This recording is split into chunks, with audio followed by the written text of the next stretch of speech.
Welcome back to Garage King PH, and on this video, we will check out yung pinaka-type ko o yung pinaka-kursonada ko sa lineup ng Vespa. Yan ay ang GTS 300.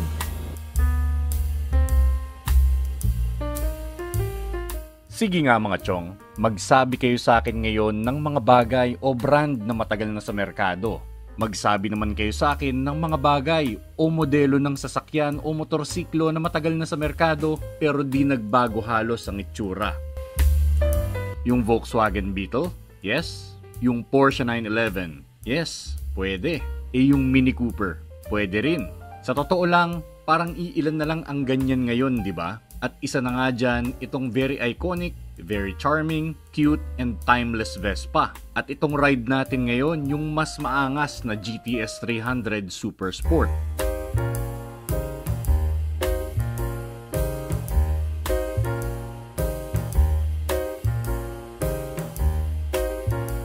Well, Vespa being Vespa, they stuck with this very form. When I say this very form, syempre yung mukhang wasp na tail, no?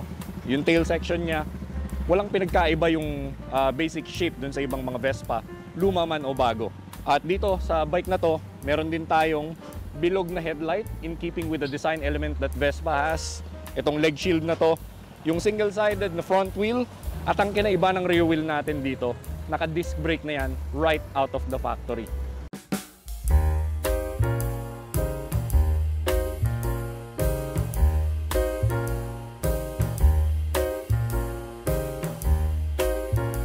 Now, pag-usapan naman natin yung pinakamalaking elephant in the room dito sa Vespa GTS 300 na to, no? At kung bakit ko siya naging paborito sa lineup ng Vespa. Yes, gwapo. Yes, mas malaki kumpara sa ibang Vespa. Pero ito talaga yun eh.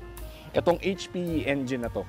HPE, katulad yan nung sa nireview natin na Say Journey. Pareho silang 300cc. Pinares yan sa very smooth na CVT transmission, making the power delivery super torque rich each time you twist the throttle.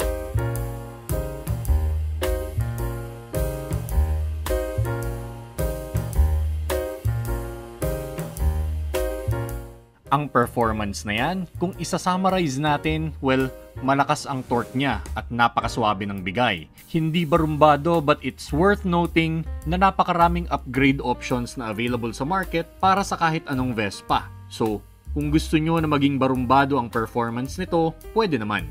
Your wallet is the limit. Ang ride quality, para sa akin ay okay naman. Pero it is not as comfortable as my very own bike, yung AK550 ko.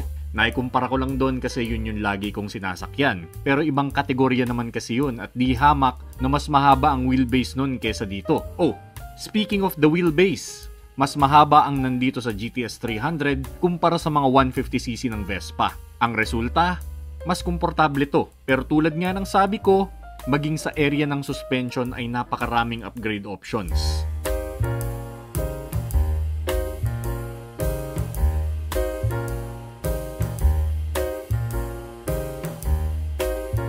Riding position, let's talk about that briefly. Kumpara sa ibang mga Vespa, kaya type ko tong 300 GTS, medyo roomier to.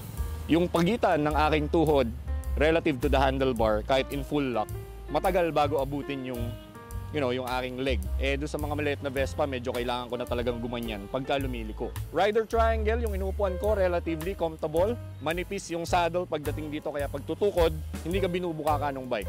Your hands are resting very neutral with your head looking ahead. Masasabi ko na komportable to on most city rides. So kung gusto nyo lumayo, perfect din because you have the 300cc engine, which I think has the grunt pagka overtake ka. Masarap gamitin.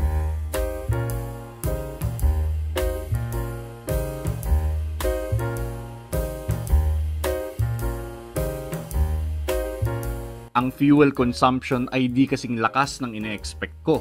Nag-average ako dito ng nasa 31 kilometers per liter nung time na nasa akin ito. Panalo rin sa range dahil kaya nitong maglaman ng 8.5 liters of fuel. Still, I know may mga scooter dyan na mas matipid pero para sa akin ay forgivable ito. All metal kasi ang kahan nito at medyo mas may timbang talaga kumpara sa ibang mas maliit at mas matipid na scooter.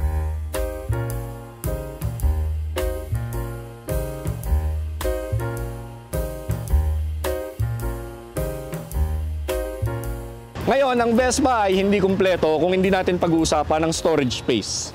So ito ang storage space ng GTS 300. Under here is also your fuel tank, yung at least kung saan ka naggagasolina, no? Anong kakasya dito? Well, here's my camera bag, bottle, at kung ano-ano pa.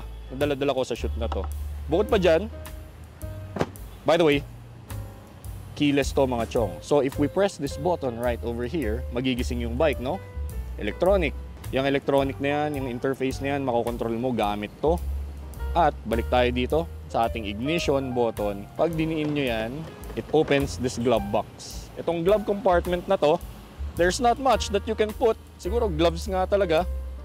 Yan, wallet, cellphone, and you're good.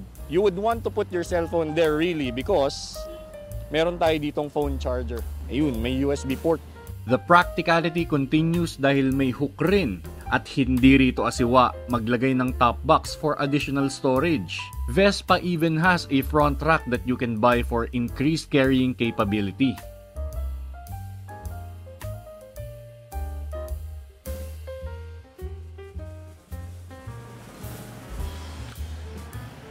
Now, all of these goodies, refinement, heritage, and premium stuff has a price mga pare. Itong GTS 300 Super Sport na ito ay nagkakahalaga ng 375,000 pesos. Meron pa itong isang variant, yun yung Super Tech na nagkakahalaga naman ng 415,000 pesos. Too much? Some of you may say, well, maybe.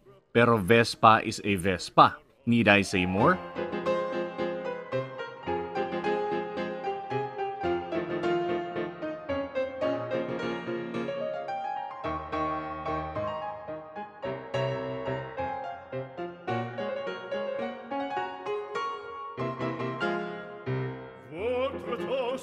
Je peux vous le rendre, Seigneur, Seigneur, car avec les soldats